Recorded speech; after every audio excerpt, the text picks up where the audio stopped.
Hi, I'm back for another chat over tea.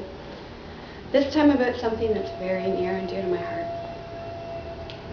What a lot of people don't know about the first book, Truth, is that it took place as part of an adventure into self. It was an exploration of where I'd been, who I was, and what I wanted to do with the rest of my life. And part of that adventure actually took place overseas, in the Philippines, in a country that is considered to be third world and is plagued with poverty. But there's something that people don't know about the Philippines, something that I promised myself I would come back to Canada and share, something that I wanted people here in Canada and North America to know about the Filipino people. And then when I went over there, I had preconceived notions about what to expect.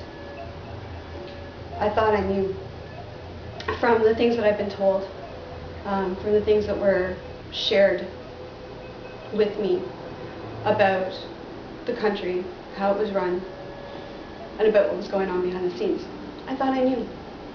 But the funny thing about thinking that you know is that somewhere along the line, something is always going to happen to remind you that nothing is exactly what it seems. And that's what I discovered during my time in the Philippines.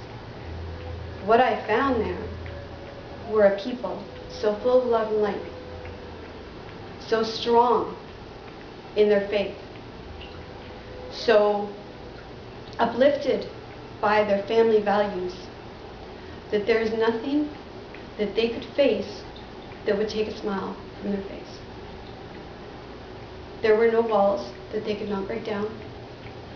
And I remember even when the floods hit last year, that the footage that was sent to me from my friends in the Philippines, that there were people wading through water up to their knees, sometimes up to their waist, in their houses, and their stuff was floating, and their homes had been destroyed. And here they were, smiling and singing. And that's what I wanted to bring back. And something very magical happened to me while I was over there.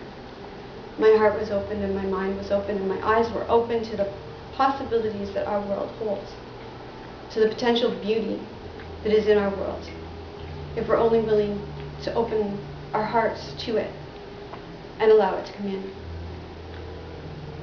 I was invited to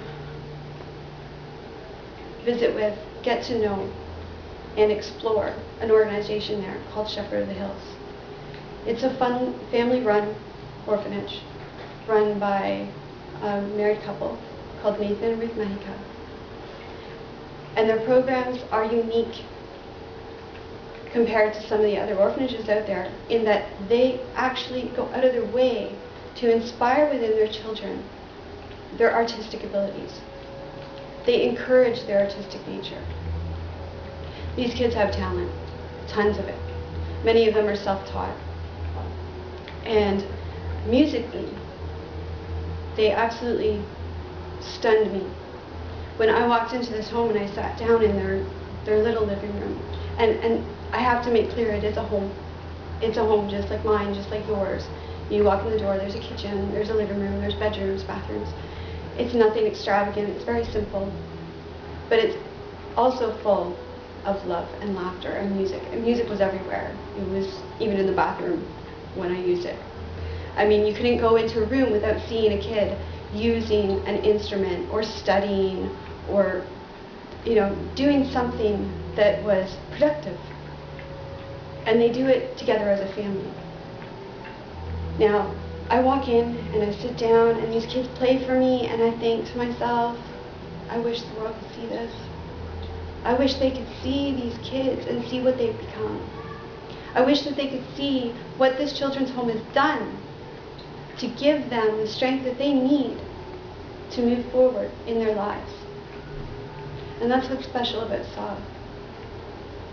SOG is a place where kids who have been found in hospitals, dumped on the street, abandoned, alone, without hope, where these kids go and they're given an education, they're given love, They're taught faith, family values. They're taught compassion, understanding, patience.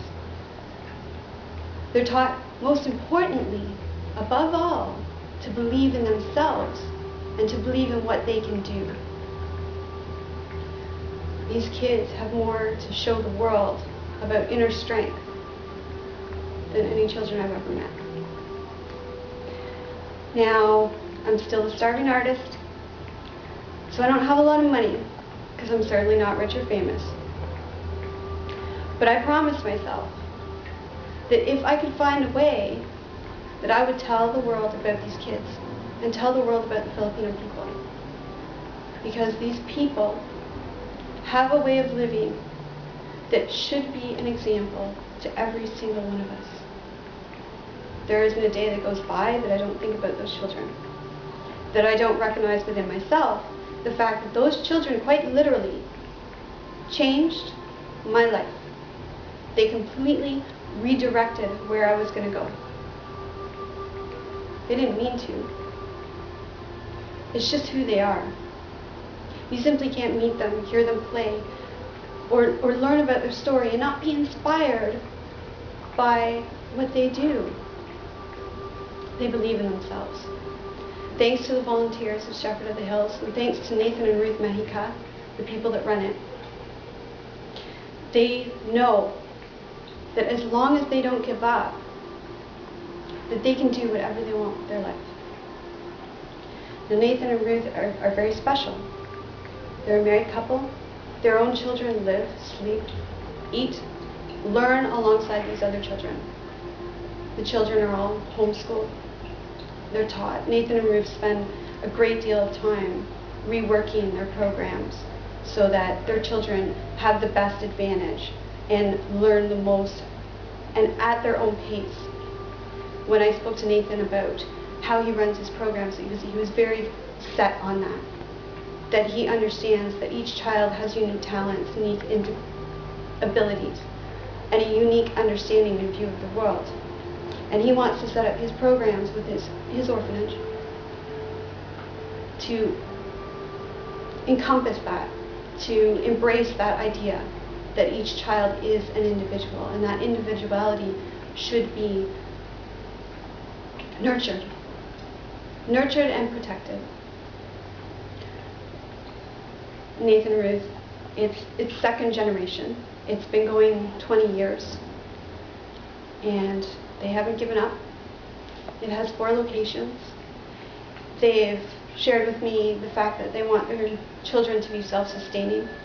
They want the orphanage eventually to be self-sustaining.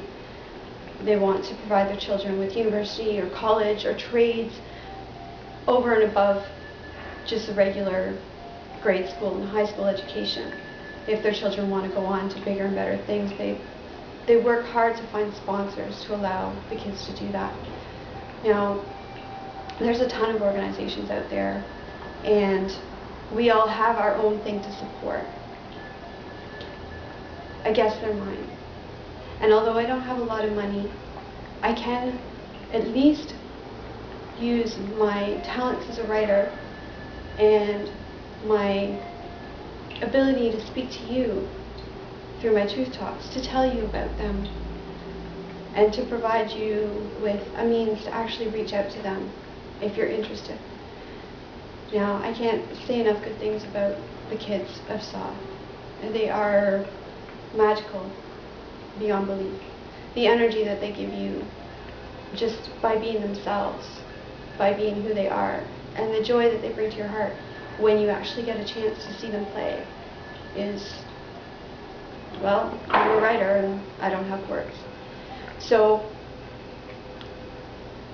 I invite you, because I'm going to make sure that there's a link underneath this video to SAW, I invite you to check them out, to reach out to them. And if nothing else, at least take this talk and reflect on what I've said about the Filipino people and their way of surviving and their way of finding joy and their way of finding light, even in the darkest of times. Take that with you when you go, and remember these kids. Remember that if they, coming from where they come from, having nothing, can believe in something, so can you. This is Jean Victoria Norlock signing off and getting back to my team.